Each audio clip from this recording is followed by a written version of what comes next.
Hey guys, Coach Brandon Krause here, Outlaws Boxing. Got a cool discussion on defense of the jab and the parry today, and some drills that you can do to help you with that defense of the jab, specifically the parry. And first, let's go into some definition. What is the parry? What is the parry pertaining to the jab? Well, in fencing, the ancient sport of fencing, when your opponent lunges at you with their foil, you can take your own sword and move it off to the side, and that move is called a parry. And boxing has stolen that name for a similar definition, right? So let's say Maggie was my opponent and she threw the jab at me. I can use my rear hand and deflect it away. What I'm doing here is I'm just moving over its energy. I'm not stopping its energy. So even though Maggie is much stronger than I am with a huge punch, I can easily deflect this shot away because I'm not trying to stop the energy. I'm trying to just move it to the side. So throw that jab again. You see I'm knocking it away. Notice I'm doing it in my palm as well because I will have gain control that's necessary for moves that I'll do in the future with this technique. And if I just hit it away with my knuckles, I won't have the ability to do some of the more sophisticated things that I'm going to show you a little bit later. All right, so some very basics of the parry is, hands up Maggie, please. What you're doing is you're making a lever point with your elbow right here. And from that lever point, you can imagine that I took a screw and I screwed her elbow into position. That moves off to the side in a lateral motion.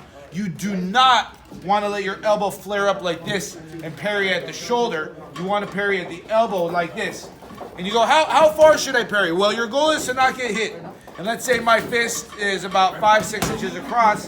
That means Maggie, if she only parries it 5 inches across, she will have accomplished her mission of not getting hit. And that will be the most optimal for her to do the least amount of possible for this shot to miss. All right, so Maggie, I'm going to throw the jab at you. I want you to parry it.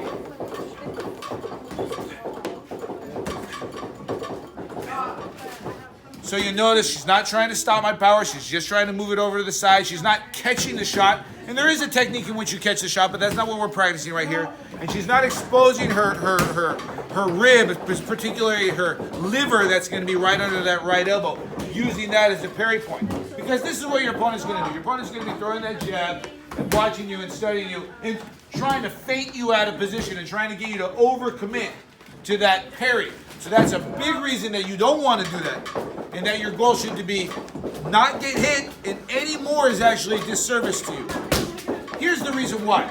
If Maggie parried my shot maybe a foot away from her, like we already went over, she's vulnerable to that hook also, right? But let's say she ultimately wanted to hit me with this right hand. Now it has this tremendous amount of distance that it has to cover in order to land.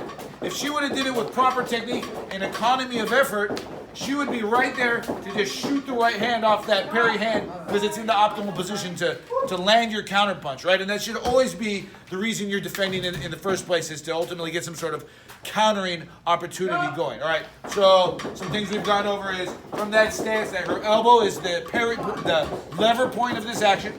She's catching it in her palm, and she's moving only the distance necessary to not get hit and no more, all right? So Maggie, you start throwing that jab at me again, right?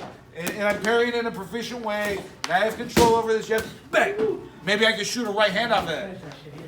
Maybe I could hook that thing and come with an uppercut. But that's all going to come off of that control that I said was necessary by catching it in your palm and not by deflecting it in your fist. So one of the major reasons that I want you to practice that. Also, my open hands are more surface area than my clenched fists. And defensive-wise, that's gonna be to my advantage to have more surface area in which to defend my opponent's shots. All right. So a good way to start practices in general is have one fighter focus on being on the offense. So that'll be me right now. I'll just be throwing the jab every 2-3 seconds at Maggie and try to break up the timing somewhat. And Maggie, when that jab comes, just simply parry.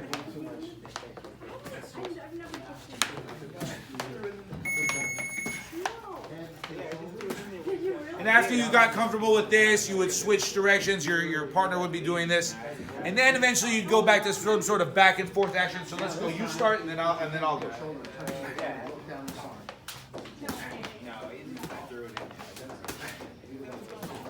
So that's just going back and forth. It's a bit more sophisticated. And then I guess once you really got it down, it could be an open environment where you're basically sparring with the jab. Boom. trying to get off any kind of jab you can and not taking turns with your opponent. But when it comes to these type of drills, an important thing to remember is you must throw a shot that, let's say Maggie just didn't even bother defending, that would land. There has to be some sort of consequence so you know if you're doing it properly or not. If you're intentionally trying to miss each other, or if one of you is pulling that shot at the last second, you're never really learning these techniques and these tactics in their truest form, all right? So some tips for you, the Parry, Outlaws Boxing. Subscribe, like, do it all. Like and subscribe.